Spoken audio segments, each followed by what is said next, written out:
G'day fellas. In this video, I'm going to be speaking about the Portuguese. I've seen a lot of comments that have been asking about my opinions on the Portuguese and especially on their new politician, the Logistician. However, due to the balance regarding Portugal, I've been hesitant to try them as I figured that they'd be hotfixed very quickly. Well, here we are a week into the release and they have indeed been hotfixed. So for those of you who didn't know, the Portuguese had actually picked up two really big buffs. The first one was that they had settlers that cost 85 food instead of 100. And they also got hunting dogs for free, and that was on their base hunting rate. So that wasn't just hunting dogs being researched for them, that was actually them having a 5% bonus on top of what everybody else gets. So this might not seem like a lot, but when Portuguese players start stacking up their economic bonuses, like Furia, Spice Trades, Steel Traps and Hunting Dogs, this essentially just forms a snowball, and it keeps rolling and rolling down the hill, and all of a sudden you've got these settlers that are gathering a lot more resources than what they should be. Now, unfortunately, the developers have decided to keep that in, and they've reverted the change on the cost of the settlers, so they've gone from 85 up to 100. So I will just caveat what I'm about to say, taking into account the fact that the recent balance changes have unfortunately negatively impacted the Logistician. I was hoping that they'd go the other way, but they went this way. So it means that as a result, the Logistician isn't as good as where I was hoping I'd be able to put him. So the Logistician is a 900 food age up, and once you reach the second age, all of your infantry from the second age will gain +1 range. So that's your crossbowmen and your muskets, and they can now be trained from the town centre. So that means that from the moment that you're in the second age, you're able to train musketeers, crossbows, and pikemen from your town centre. So this immediately jumped out at me. I was like, well, okay, this is very versatile. I can use it for rushing, I can use it for defense. But then I came to this issue, because as Portugal, you have so many strategies that you can do. You can boom on land, you can boom on water, you can boom with trade posts, you can rush with crossbows and pikes, you can do like a forward TC strategy, you can do cavalry, you can fast fortress, you can fast industrial. They can do just absolutely everything. So they're an incredibly versatile civilization. And so you don't actually know what a Portuguese player is going to do until he actually does it. The problem is that Portuguese players are spoiled for choice, and the Logistician pushes them in a direction, and if they don't take that direction, they seriously inhibit their ability to play out the remainder of the game. So the games that are going on at the moment behind me, so there'll be 3 games in total, but they were all 3 games where I took the Logistician, and I just decided I'm going to hit the enemy as early and as hard as I can. Most of the rushes seem to hit anywhere between 5 minutes 10 and 5 minutes 30, and normally they'd start out with 5 muskets, but within the next 20 to 30 seconds, they'd all be 15 muskets. So the reason why this politician funnels you into a corner is because you become reliant on your town centres to train infantry. You don't have a barracks, you don't have a stable, you don't have any other military buildings, you've only got your town centres. So it means as a result, if you're producing military units, and you're relying on your town centres to produce military units for you, then that's time that you're not investing in your economy. So it really means this is more of an all-in strategy. Now, there is the possibility for this politician to maybe have some sort of late game potential with crossbows or musketeers having, the increased range +1. But realistically, I'm going to just be focusing on the second age and focusing on the importance of this politician and what it means to a Portuguese player when they take this. So the Portuguese already get the best Age 2 politician in the game, which is the Quartermaster. The Quartermaster provides 400 wood. So that enables you to get up your military production building, and it enables you to get 2 houses. Now, as the Portuguese, you're going to get that second town centre, which means that you're basically getting 10 population space for free, though you do have to wait for it to come up. But the Quartermaster is very versatile because it means if you're looking to go some sort of trade route or fish boom, then you've got those options there, and you can use that wood to invest in that. Most people will normally just use it for a military building and their houses. So when you take the Logistician over the Quartermaster, you're losing out on a significant amount of versatility. You're funneling yourself into one strategy and one type of strategy.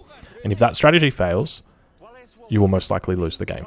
Simply because your economy is going to be a lot further behind than where it should be as a Portuguese player. As a Portuguese player, you want to be pushing out villages out of your town centres constantly. That's part of their mechanics, it's how they're balanced, and it's the primary reason why I'm going to advocate not to take this politician.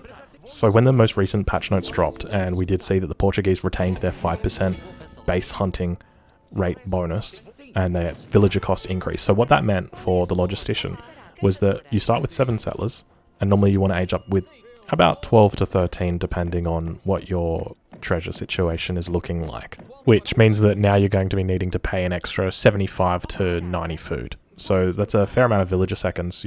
You're probably looking at somewhere in the region of about a 10-second delay just simply from that.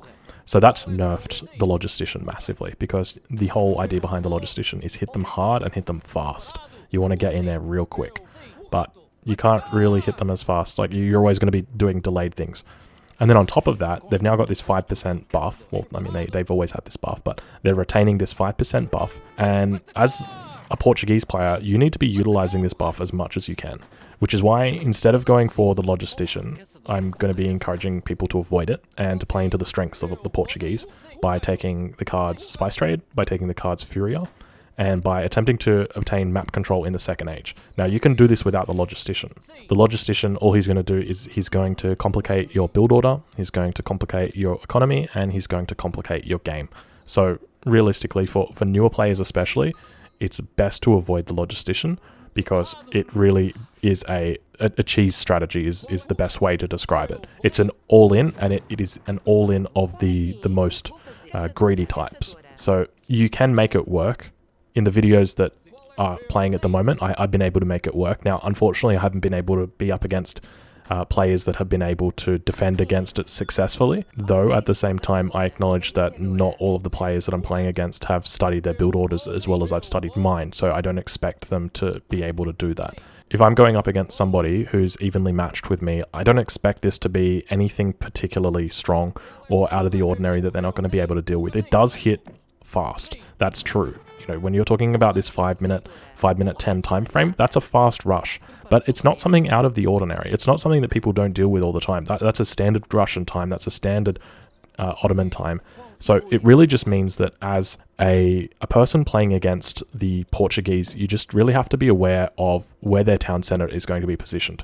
It's important that you hold your explorer underneath their town center so that when that wagon pops, you can just sit on it. You just sit on that wagon, you put your explorer in melee, and you follow it. You follow it to the ends of the earth, wherever it goes. Because if that thing comes and lands outside your base, you know that he's only got one thing on his mind, and it's the Logistician, and he's going to rush. Overall, when considering the politician changes for the Portuguese, I'm satisfied that the Naturalist is a reasonable option to go if you're planning on having a more economic game. So while I probably wouldn't take this in a team game where you're going to be needing units out on the field at 5 minutes 30, if you're playing in a matchup and your suspicion is that you're not going to need units and you're going to be able to fast fortress successfully, this is definitely the politician that I'm going to be suggesting people take. I'm expecting that we're going to start to see it enter the meta quite a lot. The issue is that because it doesn't have a tangible bonus, you've got the 2 settlers and you've got the 2 livestock, but they don't add that immediate tangible bonus that people can see on their screen. When you've got that 400 wood in front of you on the ground and you're making a barracks, that's a real bonus that people see and they like it.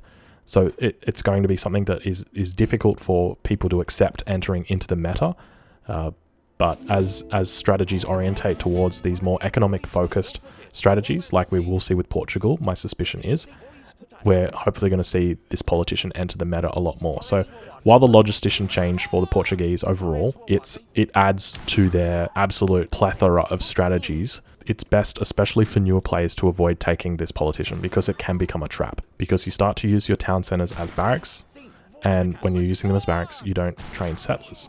Now, there's alternatives here. You can try switching it up. You can go, all right, well, I'm going to use them as barracks, and I'm going to water boom at the same time. And, that's a potential option that you've got by doing that. But ideally, it's really just there for its cheese factor. I would still be taking the Quartermaster in all my team games. I would be taking the Naturalist when I want to fast fortress. I would be taking the Quartermaster in 1v1 games whenever there's any potential of threat in Age 2. I really can't see a time that I'd want to be taking the Logistician. I just don't feel I'm going to be taking advantage of the Portuguese and their natural abilities when I've got the Logistician, because they've just been... If the patch change had said, the 85 food vills stay and we've removed the 5%, then I would be all over the Logistician. But at the moment, just that tiny little bit of difference is all the change that needs to happen, because that right there, it means 10 seconds. Every single game, your rush is going to be slower. And that 10 seconds, that's enough time to get up a barracks. That's enough time to get up an outpost. That's enough time for the villagers to, do the things that they need to do before your rush hits. And as a consequence, it delays the Portuguese. And even though the Portuguese rush is still going to hit strong, it's just not going to hit fast. And there's other civs that just simply do it better. So unfortunately, when it comes to the Logistician, I'm going to have to give this one a thumbs down. He's done absolutely phenomenally on a lot of the other civilizations, but for the Portuguese, he's come in with a bit of a gimmick, and I'm just not satisfied it's there. So just in closing this video, it was a difficult one for me to make just because of how quickly the meta is going to shift with Portugal. I'm still satisfied that they're a very competitive civ. I think they're top tier at the moment, especially on water maps and especially on trading post maps. But even without those things, they're still top tier just because of that 5%. And the fact that they start off with 7 villages really means that they've got no real weaknesses. I apologize for the delay in getting this video out. And I will admit, it took an actual text message from my dad saying, please get that Portuguese video out. I need to know for me to make this video. So for all you Portuguese fans, down in the comments below, if you could thank Dad, that would be great because Dad got this video out. Alright fellas, thanks for watching.